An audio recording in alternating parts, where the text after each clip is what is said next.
Where was this now, Nancy? Right Stone Mountain. Okay, that's still something.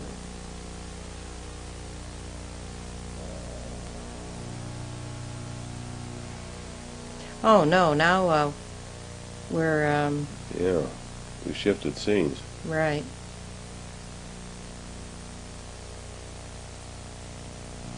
Fort San Carlos, that's down near Pensacola.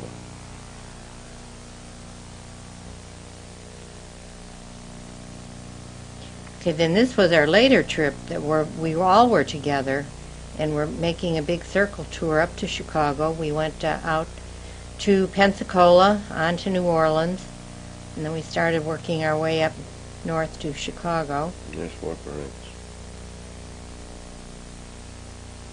Once again, little did we ever project that someday we would have a son temporarily in Pensacola. Well, the Lexington was the qualification carrier at Pensacola. I think this is what this is. Yeah, that's Pensacola. And you'd spent time there as an ensign, right? Absolutely, on the USS Monterey, which was then the qualification carrier. I was there in 1954 for 6 months, till I got out around the middle of the year and went on to law school at Notre Dame. Where we met, and when we met. Yes.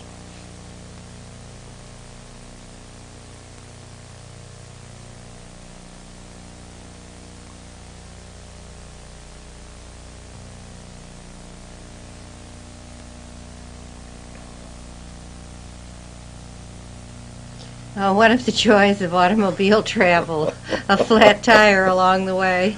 Oh, boy. Well, I remember this. Yes. The cars zipping by. And, oh, my. Where did this happen now? Sometime... This was on our way up north, if you can call it that, going from Pensacola through Mississippi. And, yeah, that's right. It was Mississippi. Right, yeah. And there we stopped at Notre Dame at the Morris Inn, which was the scene of many festivities. It was actually like a hotel, but on the campus of Notre Dame.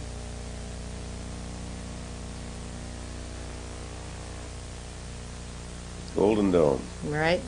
Blessed Mother on top there. Our Lady. That must be in the distance the statue of Father Soren, Yes.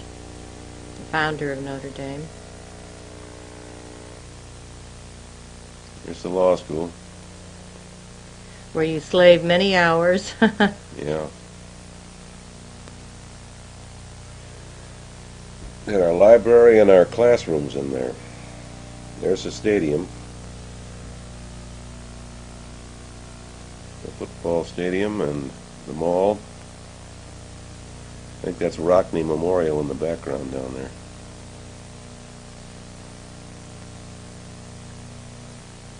Father Soren.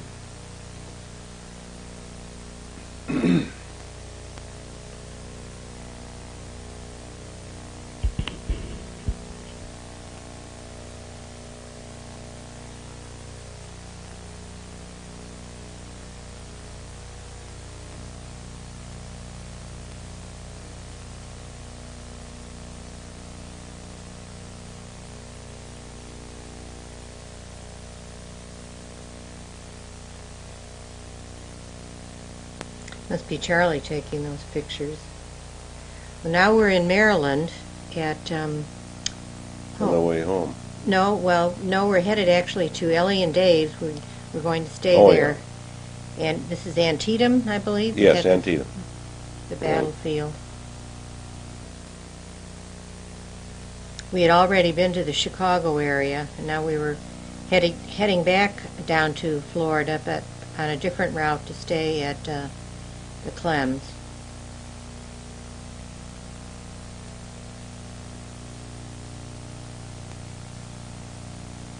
I suppose things look much the same there now as they do in these photographs. I'm sure.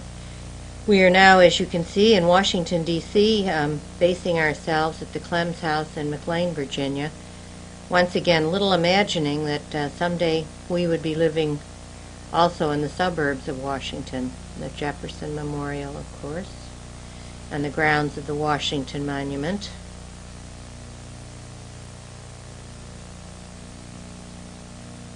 And the Lincoln Memorial.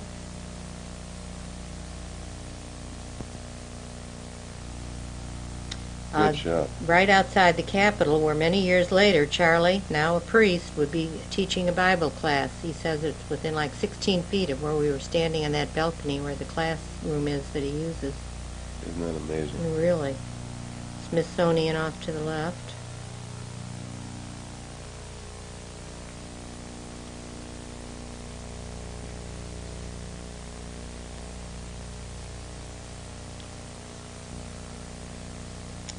What's it, Goddess Series, is that? Series. On Goddess top of Series. the Capitol. Yeah.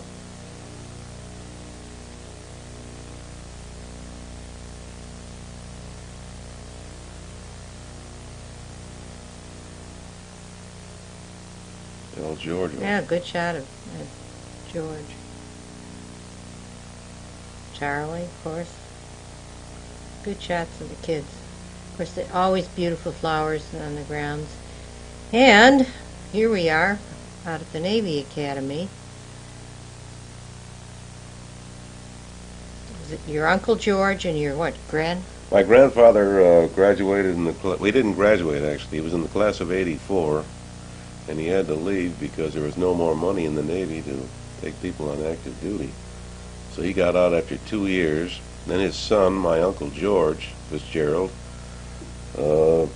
same name as grandfather, George Fitzgerald, graduated in the class of 1927. He didn't serve after that time, though, because he had an eye condition which prevented him from going on active duty, but he did graduate. My mother always said that he ruined his eyes with hard studying at the academy in his years there. They really worked him hard in those days. We have a lot of stories to tell about the academy and grandfather and my uncle in the old days. Unfortunately, we can't tell them right now. Time prevents it.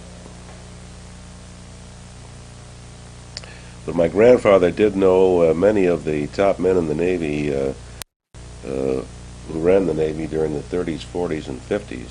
And